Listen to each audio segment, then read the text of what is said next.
డిఎస్సీలో జరిగిన అక్రమాలపై పార్వతీపురం మన్యం జిల్లాలో వైఎస్ఆర్సీపీ ఆధ్వర్యంలో భారీ నిరసన ర్యాలీ నిర్వహించారు. వైఎస్ఆర్ కూడల నుంచి కలెక్టరేట్ వరకు చేపట్టిన ఈ ర్యాలీలో పార్టీ నాయకులు, కార్యకర్తలు పెద్ద సంఖ్యలో పాల్గొన్నారు. డిఎస్సీ నియామకాల్లో రిజర్వేషన్లు, స్పోర్ట్స్ కోటా, మెరిట్ జాబితాలో జరిగినట్టు ఆరోపిస్తున్న అక్రమాలపై సీబీఐ విచారణ జరిపించాలని డిమాండ్ చేశారు. అలాగే రాష్ట్ర విద్యాశాఖ మంత్రి నారా లోకేష్ నైతిక బాధ్యత వహిస్తూ తన పదవికి రాజీనామా చేయాలని కోరారు. కార్యక్రమంలో జిల్లా అధ్యక్షుడు శత్రుచర్ల పరీక్షిత్ రాజు, మాజీ ఉప ముఖ్యమంత్రి పుష్పశ్రీవాణి, ఎమ్మెల్సీ పాలవలస విక్రాంత్, మాజీ ఎమ్మెల్యే జోగారావుతో పాటు పార్టీ నాయకులు, యువజన విభాగం ప్రతినిధులు పాల్గొన్నారు.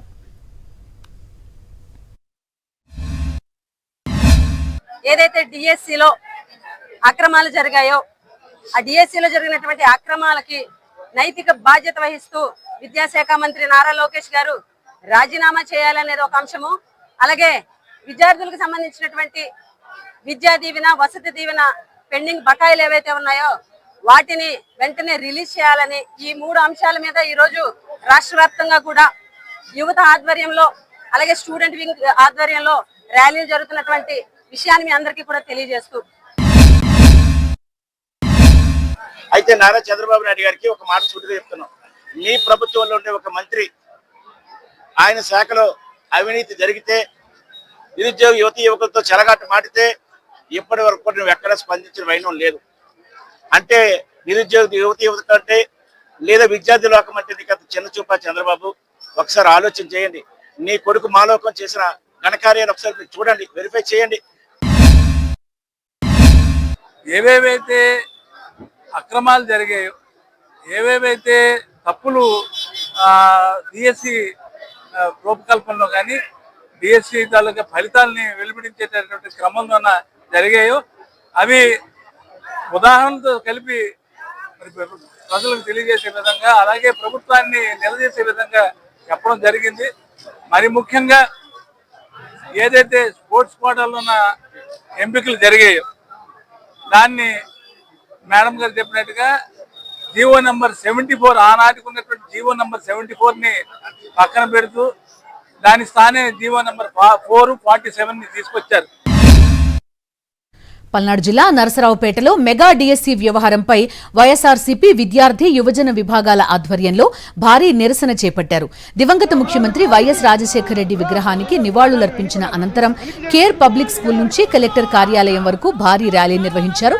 అనంతరం కలెక్టర్ కార్యాలయం వద్ద ధర్నా చేపట్టారు. డిఎస్సీలో జరిగిన అక్రమాలకు బాధ్యత వహిస్తూ విద్యాశాఖ మంత్రి నారా లోకేష్ రాజీనామా చేయాలని డిమాండ్ చేశారు. ర్యాలీలో మాజీ ఎమ్మెల్యేలు డాక్టర్ గోపిరెడ్డి శ్రీనివాసరెడ్డి, బొల్లా బ్రహ్మనాయుడు, నంబూరి శంకర్రావుతో పాటు పెద్ద సంఖ్యలో విద్యార్థులు, యువకులు పాల్గొన్నారు. డిఎస్సీ వ్యవహారంపై ప్రభుత్వం సమగ్ర విచారణ చేపట్టాలని, డిమాండ్లు నెరవేరే వరకు ఆందోళనలు కొనసాగిస్తామని హెచ్చరించారు.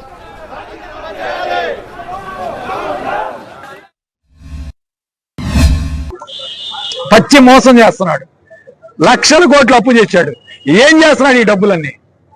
దాదాపు ఈ రాష్ట్రంలో 2,50,000 కోట్ల రూపాయలు పైచీలకు అప్పులు తెచ్చారు. ఫీజు రియంబర్స్మెంట్ ఇవ్వడానికి మనసు పట్లేదా? విద్యార్థులు ఇవాళ కాలేజీలో ఈరోజు పరీక్షలు రాయాలన్నా, ఈరోజు వాళ్ళ సర్టిఫికేట్లు తీసుకోవాలన్నా ఇబ్బంది పడే పరిస్థితి. కేంద్రంలో ఆయన రాజీనామా చేశాడు, మీరు ఇక్కడ రాజీనామా చేయండి లోకేష్ గారు. ఇది 100% మీరు చేయాల్సిన అవసరం ఉంది. ఎందుకంటే మీరు రెడ్ బుక్ పైన పెట్టినటువంటి దృష్టి ఈ ఉద్యోగస్తులకి ఉద్యోగాలు ఇప్పించే దాంట్లో దృష్టి లేదంటారా? మీ దృష్టిలో లేదంటారా? ఇది మీరే చేశారు. ఇది ఈ అన్యాయం మీరే చేశారు లోకేష్ గారు. ఇది ఊరికే పోదు ఈ పాపం. ఒక స్పోర్ట్స్ కోటా పెట్టి ఆ స్పోర్ట్స్ కోటాలో మీ అమ్మడ తిరిగిన వాళ్ళకి ఉద్యోగాలు ఇటువంటి ఎంత దారుణమైన పరిస్థితితో మరి చదువుకున్న విద్యార్థులు ఏమైపోతారు? వాళ్ళు మెరిట్లో ర్యాంకులు వచ్చిన వాళ్ళు ఏమైపోతారు? నీ యోగాలో నీ అమ్మటి తిప్పుకున్న వాళ్ళకి నువ్వు ఉద్యోగాలు ఇస్తే అని చెప్పి నేను మీడియా ద్వారా నేను డిమాండ్ చేస్తున్నా. అప్పుడు దాకా మీరు రాజీనామా చేసి సిబిఐ ఎంక్వైరీ చేయాలని చెప్పి నేను కోరుతా ఉన్నాను. మెగా డిఎస్సి వ్యవహారంపై ప్రకాశం జిల్లా వైఎస్ఆర్సీపీ విద్యార్థి యువజన విభాగాల ఆధ్వర్యంలో నిరసన ర్యాలీ నిర్వహించారు. ఒంగోలులోని అంబేద్కర్ భవన్ నుంచి కలెక్టరేట్ వరకు విద్యార్థులు భారీ ర్యాలీ చేపట్టి ప్రభుత్వానికి వ్యతిరేకంగా నినాదాలు చేశారు. డిఎస్సిలో జరిగిన అక్రమాలకు బాధ్యత వహిస్తూ విద్యాశాఖ మంత్రి నారా లోకేష్ రాజీనామా చేయాలని డిమాండ్ చేశారు. మెగా డిఎస్సిని రద్దు చేసి సమగ్ర విచారణ చేపట్టాలని కోరారు.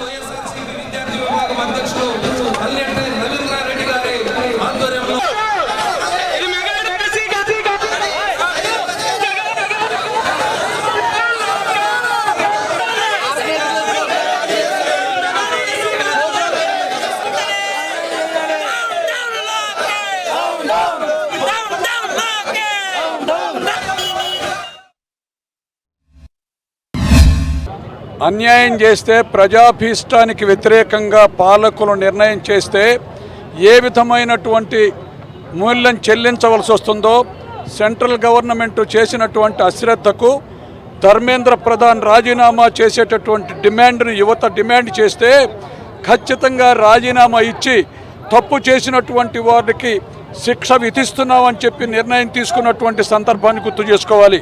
ఈ రాష్ట్ర ప్రభుత్వం కూడా ఎప్పటి నుండో డిఎస్సిలో మీరు చేసినటువంటి అన్యాయాన్ని గురించి అక్రమ మార్గంలో మీ అనుకున్న వాళ్లకు ఉద్యోగాలు ఇచ్చినటువంటి దాన్ని ఎత్తి చూపి డిమాండ్ చేశాం.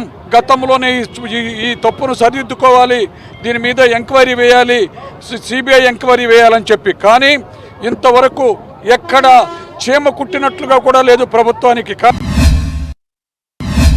చంద్రబాబు నాయుడు గారు మీ పుత్రరత్నాన్ని మీరు తెలివైన వాడు అనుకొని పిల్లల మీద ప్రయోగం చేస్తున్నారు. ఆయన బాధ్యత రాహిత్యం, ఆయన తెలివిలేని తనం వల్ల లేకపోతే అతి తెలివి వలన డిఎస్సిలో లోపాలు జరిగినాయి.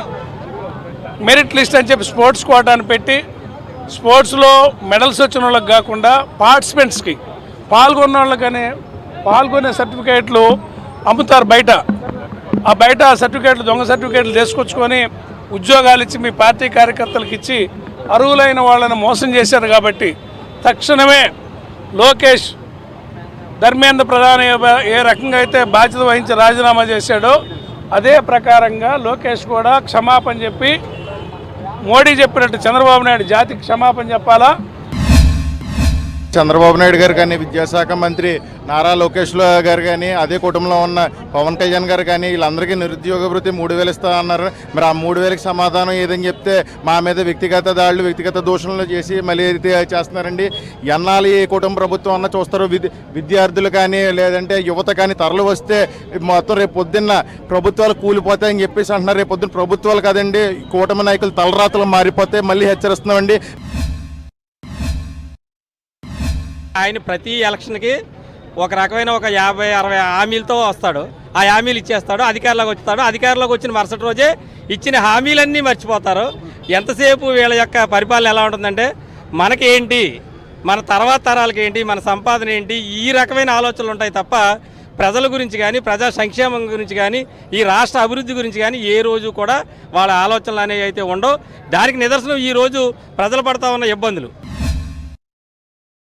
మరిన్ని అప్డేట్స్ కోసం ఛానల్ ను సబ్స్క్రైబ్ చేయండి. నోటిఫికేషన్స్ కోసం బెల్ ఐకాన్ పై క్లిక్ చేయండి.